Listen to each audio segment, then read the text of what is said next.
ഏതായാലും അവസാനം ഗ്രീഷ്മയ്ക്ക് വധശിക്ഷ കോടതി നൽകിയിരിക്കുന്നു.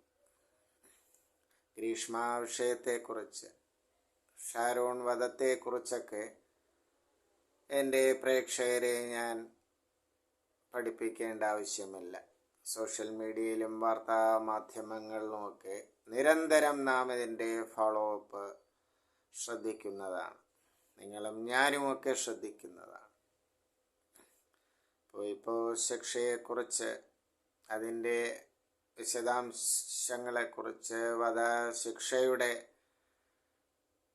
മറ്റ് കാര്യങ്ങളെക്കുറിച്ചൊക്കെ വിശദമായ ചർച്ചകളും മറ്റും സോഷ്യൽ മീഡിയയിൽ നടന്നുകൊണ്ടിരിക്കുന്നു.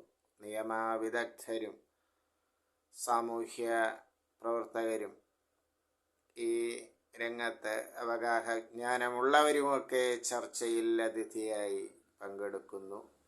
നിങ്ങളും ഞാനും ഈ ചർച്ചകളൊക്കെ കാണുന്നു. അപ്പോൾ ജസ്റ്റിസ് കമാൽ പാഷ ഇതേക്കുറിച്ചുള്ള തൻ്റേതായ അഭിപ്രായം സോഷ്യൽ മീഡിയയിൽ പറഞ്ഞിരിക്കുന്നു. അതായത് വധശിക്ഷ മേൽക്കോടതിയിൽ പോകുമ്പോൾ നിലനിൽക്കുമോ എന്ന് അദ്ദേഹം സംശയം പ്രകടിപ്പിക്കുന്നു. കാരണം അപൂർവങ്ങളിൽ അപൂർവമായൊരു കേസ് ആണോ ഇത് എന്നൊക്കെ ഉദാഹരണങ്ങൾ നിരത്തി വിശദമായി തന്നെ അദ്ദേഹം ഇക്കാര്യങ്ങളൊക്കെ വീഡിയോയിൽ പറയുന്നുണ്ട്. നിങ്ങളും ആ വീഡിയോ കണ്ടിരിക്കും. മറ്റ് ചില ചർച്ചകൾ ശ്രദ്ധിച്ചപ്പോഴും വിദഗ്ധർ പറയുന്നത് ഇതാണ്. അതായത് 91 ശേഷം, റിപ്പർ ചന്ദ്രനെ തൂക്കിലേറ്റിയതിന് ശേഷം വധശിക്ഷ സ്ത്രീക്കോ പുരുഷനോ നടപ്പാക്കിയിട്ടില്ല എന്ന് കേൾക്കുന്നു. 91 റിപ്പർ ചന്ദ്രൻ്റെ വധശിക്ഷയാണ് അവസാനമായി നടന്നത്. പിന്നെ വധശിക്ഷ കാത്ത് കഴിയുന്ന 1-2 സ്ത്രീകളുടെ കാര്യങ്ങളൊക്കെ ഇതിൽ വിദഗ്ധർ ചൂണ്ടിക്കാട്ടുന്നു. മറ്റ് ചില രാജ്യങ്ങളിലൊക്കെ വധശിക്ഷ തീർത്തും ഒഴിവാക്കിയിരിക്കുകയാണ്. അപ്പോൾ ഗ്രീഷ്മയുടെ കുറ്റം, കൊലപാതക കുറ്റം വലിയൊരു കുറ്റം തന്നെയാണ്.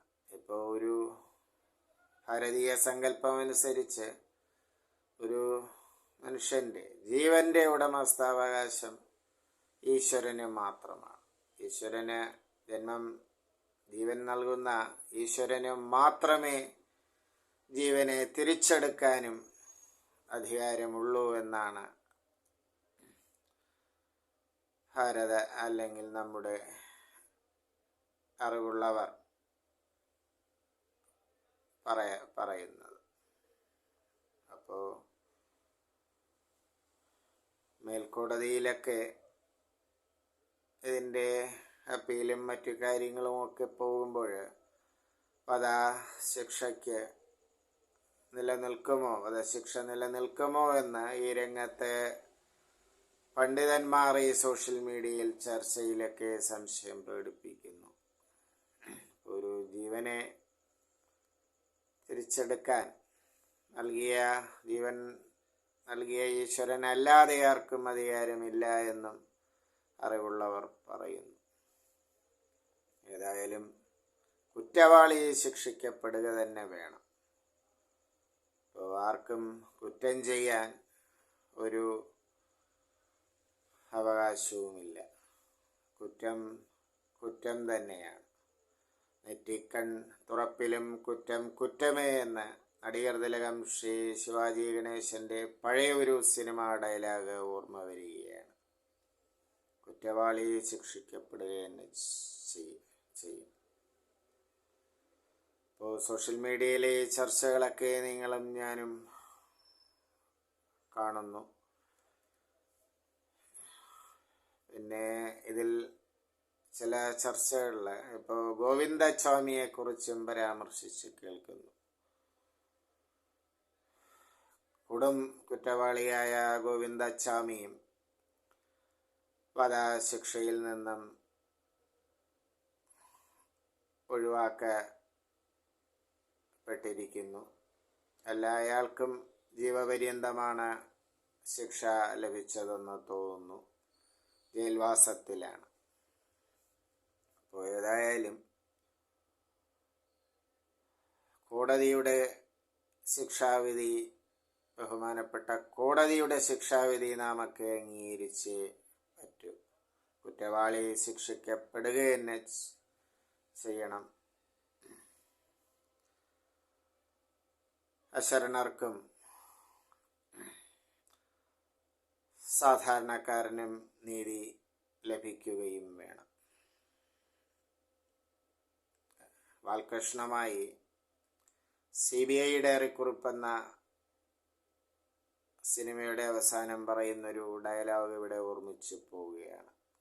അന്വേഷണ ഉദ്യോഗസ്ഥനായ മമ്മൂട്ടി ചെയ്യുന്ന കഥാപാത്രത്തോട് അതിലാരോ ഒരു കാഴ്ചക്കാരനായി ആ ഷോട്ടിൽ വരുന്ന വ്യക്തി പറയുകയാണ്, സറ സുകുമാരക്കുറുപ്പിനെ കൂടെ ഒന്ന് പിടിച്ചു നൽകണമെന്ന്. ശരിയാണ്. അപ്പോൾ ധാരാളം ശിക്ഷ ലഭിക്കാൻ തക്ക കുറ്റം ചെയ്ത പല കുറ്റവാളികളും ജീവപര്യന്തവും ഒക്കെ നേടി ജയിലിലുണ്ട്. അതിപ്പോൾ എൻ്റെ അഭിപ്രായമല്ല, സോഷ്യൽ മീഡിയയിലെ നിയമ പണ്ഡിതരുടെ അഭിപ്രായമാണ്. ഏതായാലും കുറ്റവാളി ശിക്ഷിക്കപ്പെടണം. സാധാരണക്കാരന് നീതി ലഭിക്കണം. ബഹുമാനപ്പെട്ട കോടതിയുടെ തീർപ്പ് നാം അനുസരിച്ചേ പറ്റൂ. പ്രതികരിക്കുക സുഹൃത്തുക്കളെ. നന്ദി, നമസ്കാരം.